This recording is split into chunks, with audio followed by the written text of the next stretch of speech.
It's time for the Lord of the Rings, the Third Age review, for the GameCube.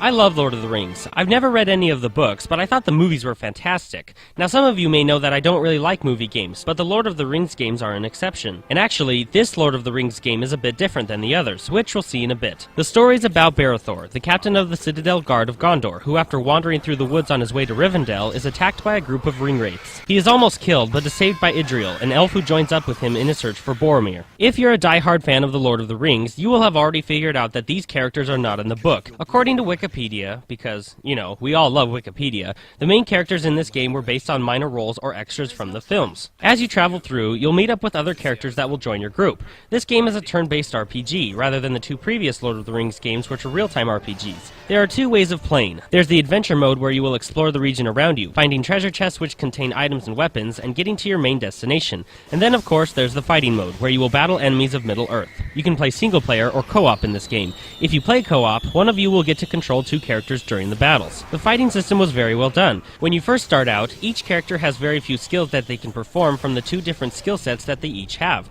Like Barethor has his melee combat, which, of course, is attacking with his weapons, and his leadership set, which holds a diversity of skills to give the party different combat bonuses. Or like with Idriel, she is based more on spellcasting instead of melee combat, so there's a good diversity of character types. Every time you use a skill, you'll gain 1 point that adds to that specific set of skills. Once you use enough skills of the same set, you will gain a new skill. It's pretty easy, but gaining each skill can take a very long time to do. Each skill for every character is very helpful. Once you have a good selection of skills and combat bonuses acquired to your characters, it can become very easy to defeat your opponents. See? Watch this. How much damage is this goblin gonna do?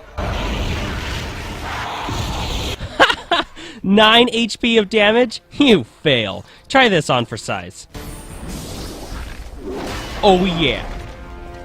Sorry, I had to do that. In each battle, you can have up to 3 characters fighting at once. Since more characters join up with you later on in the game, you can switch out a character during a battle to give them some fighting experience. Each time you win a battle, your characters will gain experience even if some of your characters didn't fight. Once you have enough experience, your characters will level up, which then you can increase their attributes. Like I said before, you will find treasure chests that can hold items and weapons for each of your characters, and sometimes after you win a battle, you will be awarded with items and weapons too. Most armor sets and weapons will give your character attribute bonuses, so it's not just more armor you're gaining. The graphics are very good. Now they aren't great, but as far as realistic graphics go for a GameCube game, I think the developers did pretty well. The controls are practically perfect. But then again, I'm not too sure how you could make the controls difficult to deal with since the majority of the game is just selecting options from a list. This is a very long game to complete, but that is mostly due to the fact that you will be in a battle for the majority of the game. So much so that it got to the point, for me at least, where there were too many battles. Sometimes I would just want to get to the destination ASAP, but I would have to battle constantly. But this can be a good thing if you're trying to achieve every single skill for your characters. The boss fights were very fun and can be very challenging.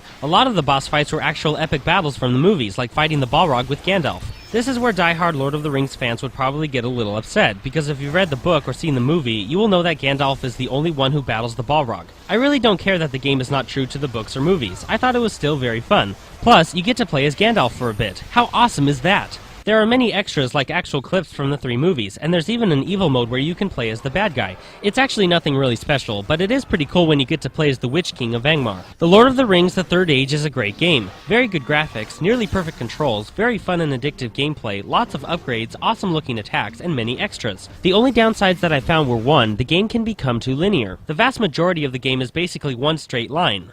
Well, not a straight line, but you know what I mean. The game will kind of edge you on in basically one direction. And 2, sometimes there were just too many battles in one spot. Seriously, in some areas, it was like every 10 to 20 steps you took, you had to battle some enemies. But overall, it's still a great game, and I'd recommend it to anyone who loves RPGs, especially turn-based ones. In my opinion, this is one of the best, if not the best, turn-based RPG I've ever played. This game gets a 4.25 out of 5, with the title of awesome.